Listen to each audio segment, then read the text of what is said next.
Hello everybody, this is Tetrafolium back to explain my preparation for Game 5 of the Turn 17 Rocks Draft League. This week, I am whooping the Macon Steppers all the way to Augusta and back. He only has a narrow loss to the null pointer exception because he doesn't read the rules. So, it's time for me to humble him with this first uncontroversial beatdown. But for real, let's start by observing the Pokemon that he might bring. Right away, I noticed that he has yet to field either his Medicham or his Spiritomb, and he's only used each of his Berserker and Ditto once. I believe this is due to how outclassed most of these Pokemon are compared to the higher tier Pokemon that he drafted.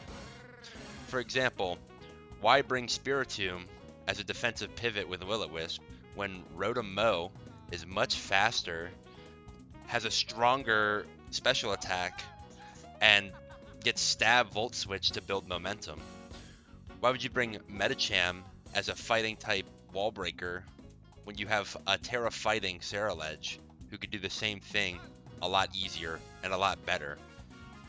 Berserker is pretty decent at attacking fairy types, so it might be a problem for somebody like me who's using Screamtail. But it is sorely lacking in its defensive capabilities. Finally, Ditto is gimmicky and only good against setup sweepers like Dragonite or Baxcalibur, which I'll note that he didn't even bring against those matchups. As such, I'm preparing for him to bring his top 6 draft picks from Sylveon up. And if he brings any of the lower ones, then the matchup should just be even easier for me. Now let's talk about my team. You might notice that I'm not bringing Mothman to this match. Is this because Mothman has a bad matchup? Well, it's actually not bad against a non-Terra Roaring Moon or a non-Flashfire Ceruledge. And of course, it will body the rest of his team. However, I want to limit the excuses that my opponents make in this league since Mothman recently got banned from OU. Not bringing Mothman is less about the matchup and more about sending a message. Don't expect me to completely give up on Moth, though. He's a vital member to my team, and I'll use him as I deem necessary. In any case, this team of 6 should be sufficient to beating the Macon Steppas. So let's start by talking about them specifically. Pyramid is a max defense set with a Babiri Berry. I'm going with Iron Press this time. Iron Press meaning Iron Defense and Body Press on the same set. Why am I doing this? Well, he has a very physically oriented team around Roaring Moon and Ceruledge. So I want to have as much defense as possible to beat those Pokemon. Additionally, being a fairy type will help me out a lot against Roaring Moon and Ceruledge, especially if they don't have any steel type moves. That being said, that's why I use the Babiri Berry to reduce the damage from a potential Iron Head from Roaring Moon. And that's pretty much the long and short of my Pyramid set. For Agent Peepers, we have it just fast enough to outspeed an adamant Roaring Moon. I can't run enough speed to outspeed Timid, so I didn't bother. Then I have the rest of my EVs into my HP and my defense. I could have optimized to try to reduce the damage from physical attacks as much as possible. However, I wanted to have as much HP just in case I need to pass wishes.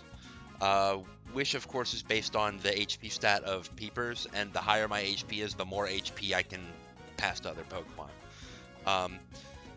This time I'm running Calm Mind because the way I see it, as soon as I get rid of Fortress, and maybe Hippowdon, and maybe Berserker, but I seriously doubt he'll bring that, I can start Calm Minding up and beat the rest of his team.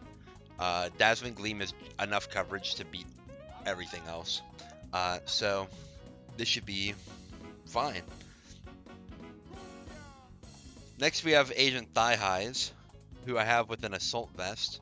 Why an assault vest? Well, I kind of need my other items that I would use on thigh highs for everything else, so I kind of just gave it an assault vest. It'll help me out against Rhoda Mo and maybe Sylveon, but as it stands, I kind of just gave it a whatever item.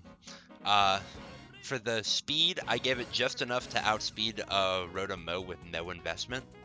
And I could have optimized its defense, but you know, I went with more HP just to lean into helping me against special attackers like Rhoda Mo and Sylveon.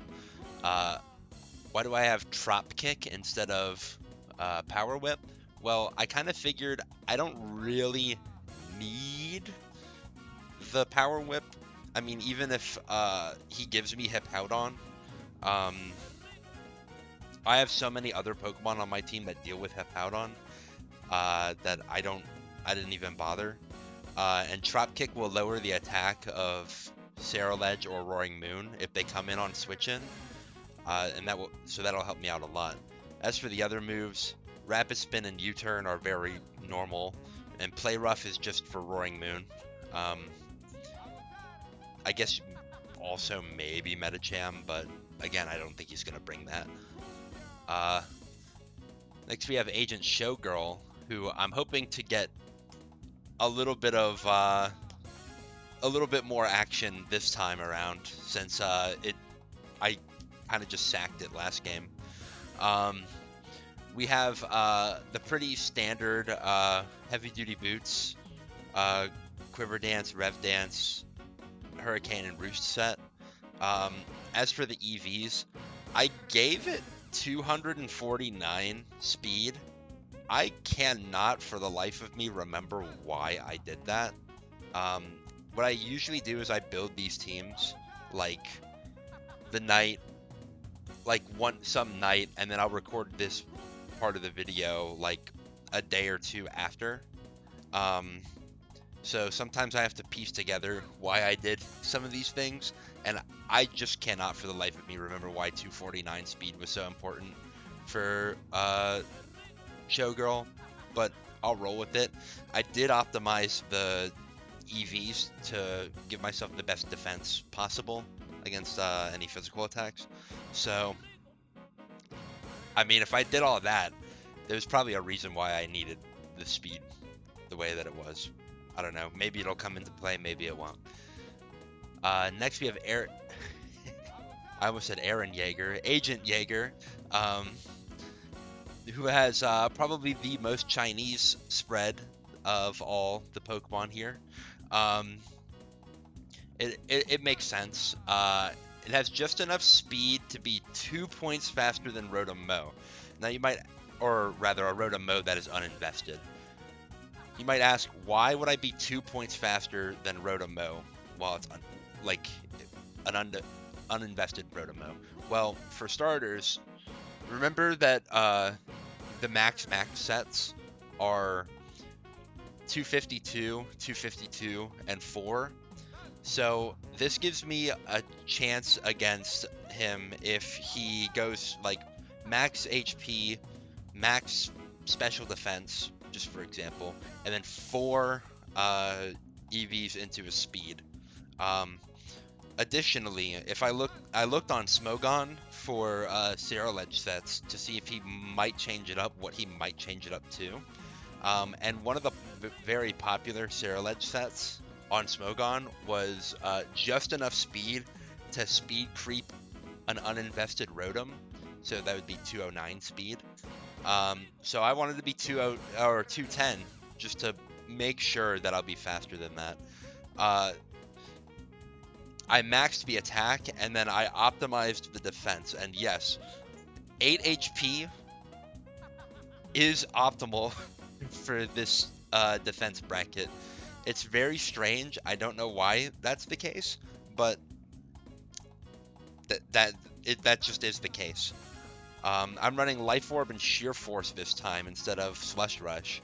Well, because clearly I didn't bring Father Christmas. And Life Orb Sheer Force gives me a ton of damage off of Icicle Crash and Liquidation. Liquidation, of course, is to hit Pokemon like Ceruledge before it Terras. It can also be a mid-ground play against Hippowdon. It'll hit Fortress a little harder than Icicle Crash. I've got Super Power to hit a potential Berserker if that comes. It is also pretty good on Roaring Moon, although Icicle Crash is better. And Ice Shard just to finish off anything that is low HP, like a Sash Ceruledge or a low HP Roaring Moon. And finally, I've got Agent Wisdom. So this time, I'm not opting to bring a Dragon Dance or a Choice Scarf set. I'm just going to bring a pretty normal Stealth Rock Spike set with Liquidation and Earthquake, which gives me pretty much perfect coverage against this team, except for Rotom-Mow. Which, you know, I'm not going to run Ice Beam or anything like that to deal with Rotom-Mow. I'm just going to switch. I gave it Expert Belt as the item, just so that it'll do a little bit more damage to an incoming Ceruledge before it Terras, or Hippowdon, if I ended up like maybe led against Hippowdon and want to get some chip. It also helps me out with Berserker if he brings that, but once again, I just don't think he's going to. But, you know, doesn't kill you to have options. As it stands, I think this team is, like I said, sufficient to beat the Macon Steppas. Am I going to get a 6-0? Maybe. Depends on how bad he plays, but I mean, he's clearly a better player than some of the players I played against, so I don't expect that, but I should win this one pretty comfortably, I think.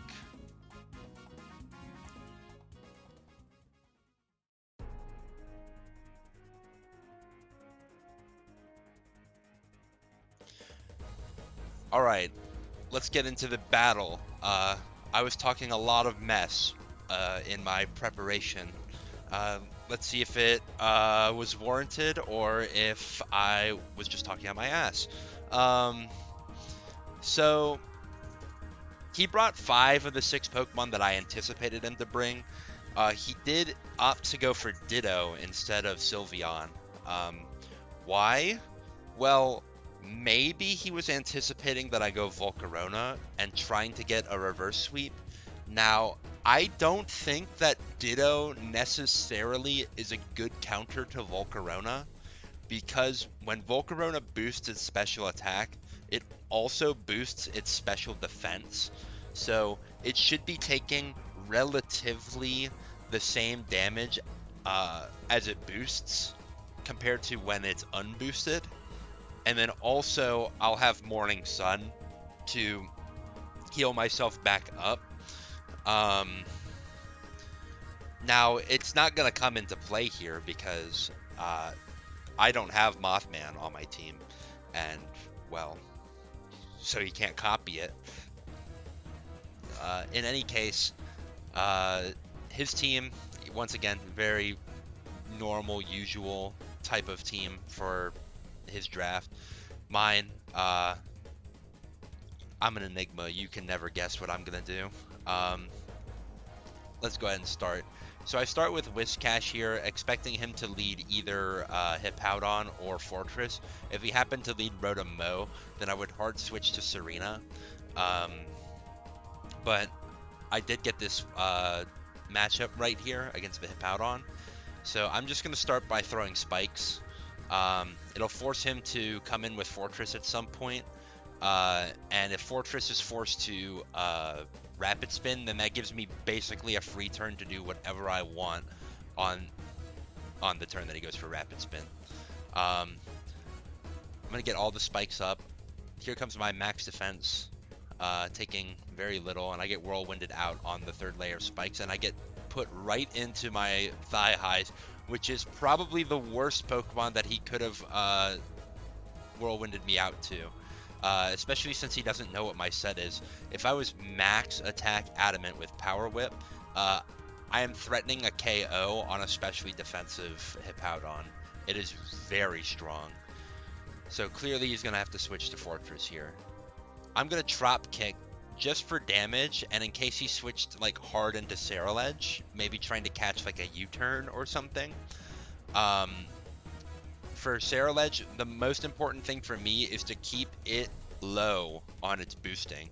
If it gets a bunch of bulk ups and a bunch of speed boosts, then I might be in trouble.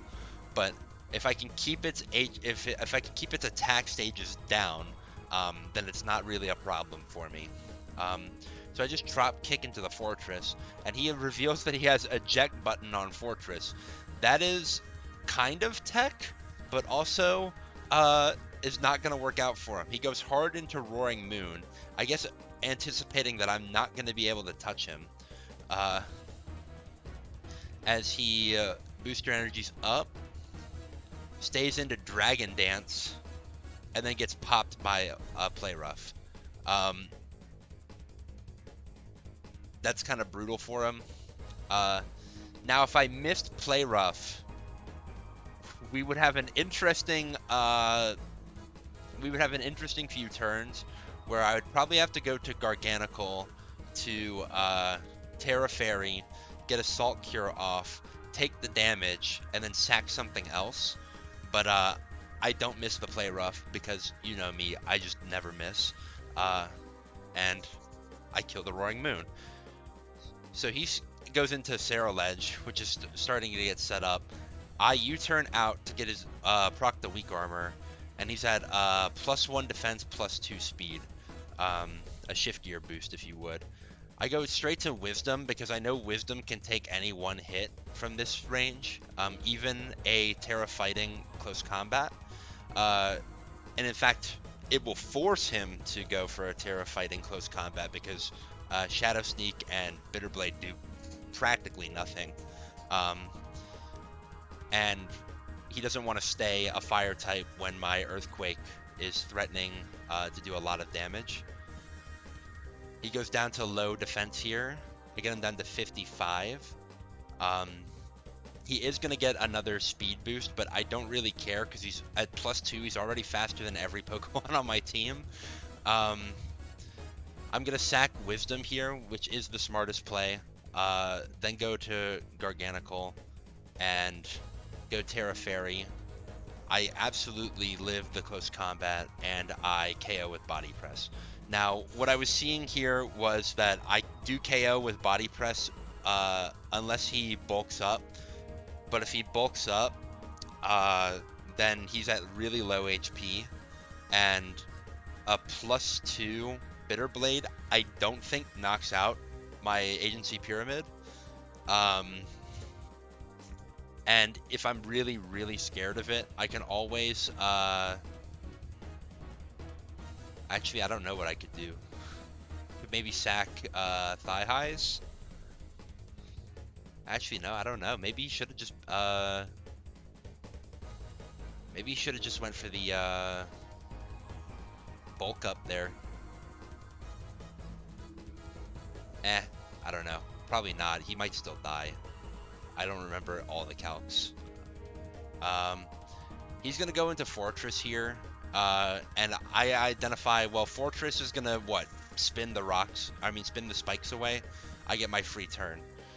I don't really care about spikes anymore. Like, yes, it hits Ditto, and yes, it hits Hippowdon.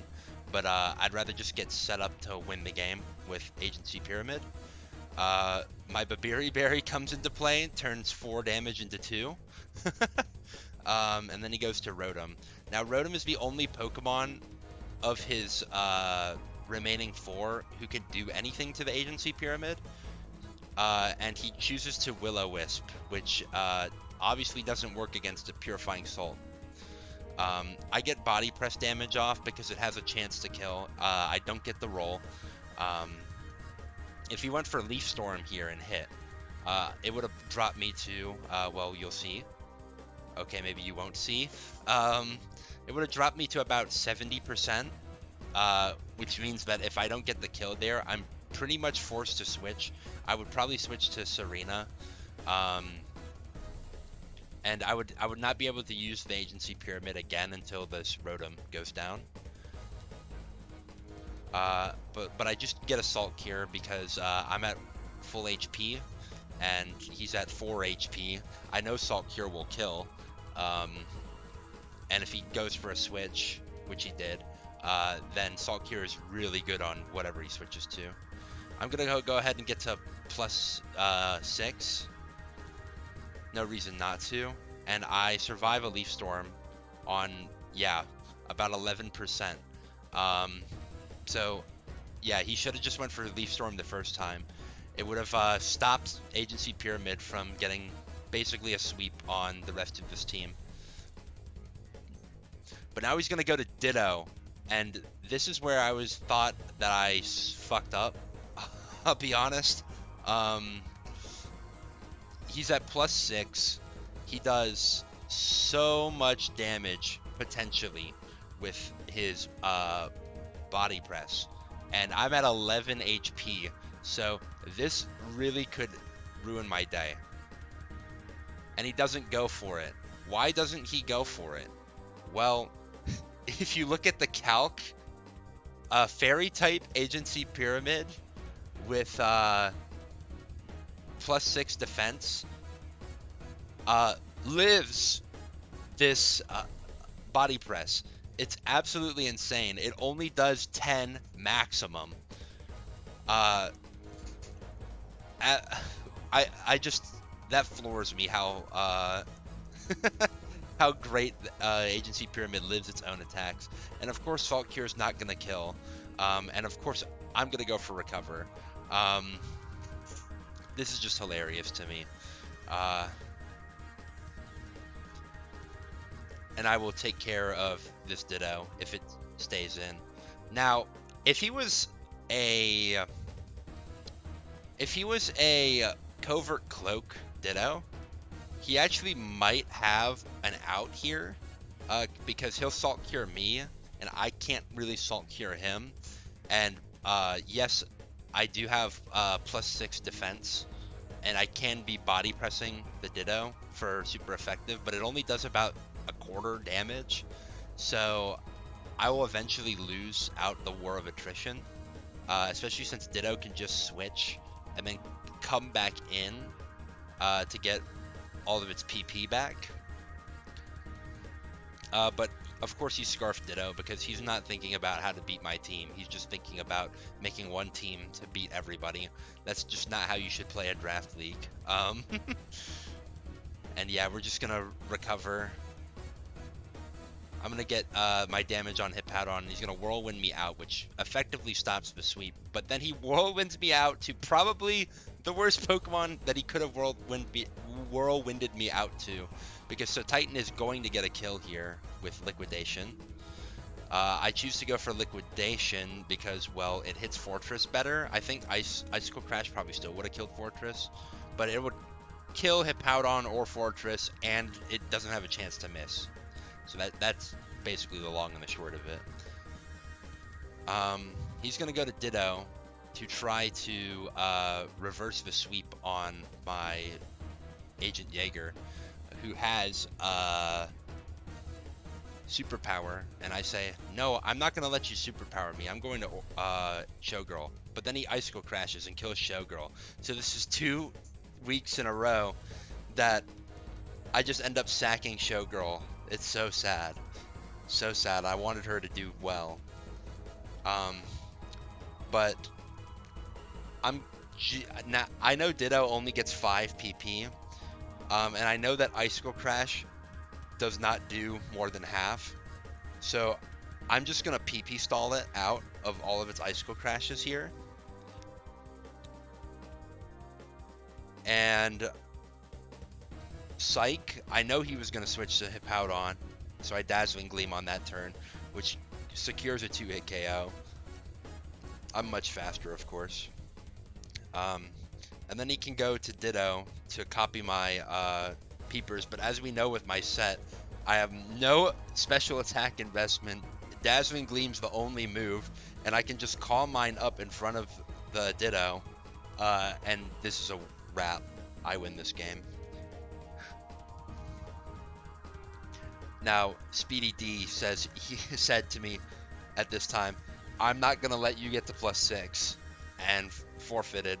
I think that's reasonable. How it counts for the stats is we'll just count this as a kill for Agent Peepers because, well, clearly it was going to get this kill. Somebody, after watching this game, after seeing the replay in the spreadsheet, pointed out to me,